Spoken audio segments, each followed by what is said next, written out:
గుడారములో నివసిస్తున్నామనే భావన కలిగి ఆ పునాదులు గల పట్టణం కొరకు మనం ఎదురు చూడవలసిన వారమై ఉన్నాము అన్న సత్యాన్ని మనం గమనించాలి ప్రియులారా. దేవుని యొక్క వాక్యంలో మనం ఆలోచన చేస్తే విశ్వాసులైన వారికి స్థిరమైన నివాసం ఒకటి ఉంది. మనకి ఒక స్థిరమైన నివాసాన్ని దేవుడు ఏర్పాటు చేస్తా ఉన్నాడు.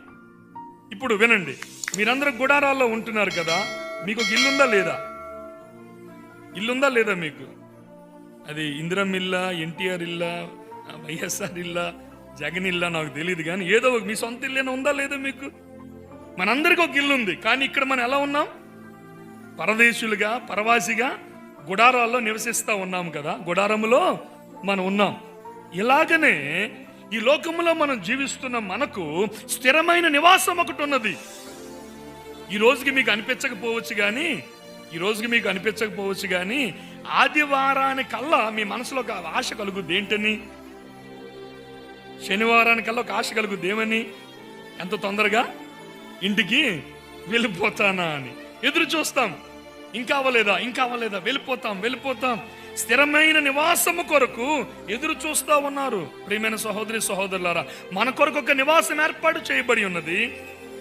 గుడారములలో నివసించేవారు యొక్క మానసిక స్థితి ఎలాగ ఉండాలంటే, ఒకటి, గుడారములలో నివసించే వారి యొక్క మానసిక స్థితి, ఆత్మీయ స్థితి ఎలాగ ఉండాలి అని అంటే, పునాదులు గల పట్టణము కొరకు ఎదురు చూస్తూ ఉండేవారుగా ఉండాలి. మేడలు మిద్దెలున్నా, వాహన సంపద ఉన్నా, ఈ లోకంలో నువ్వెన్ని సంపాదించుకున్నా నీతో అవి రావు.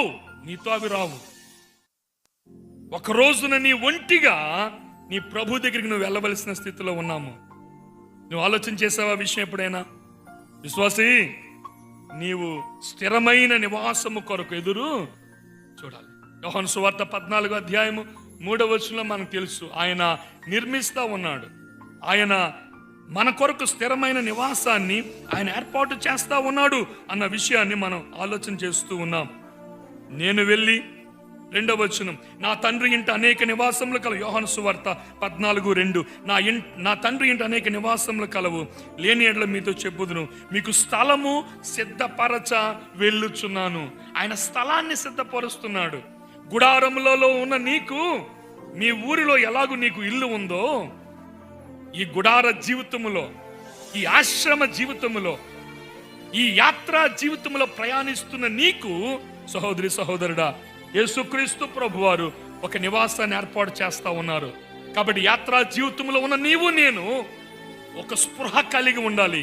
ఆ స్పృహ ఏమిటంటే, నాకొక ఇల్లు పరలోకంలో ఉంది. ప్రభు నాకు ఒక గృహాన్ని సిద్ధం చేస్తా ఉన్నాడు.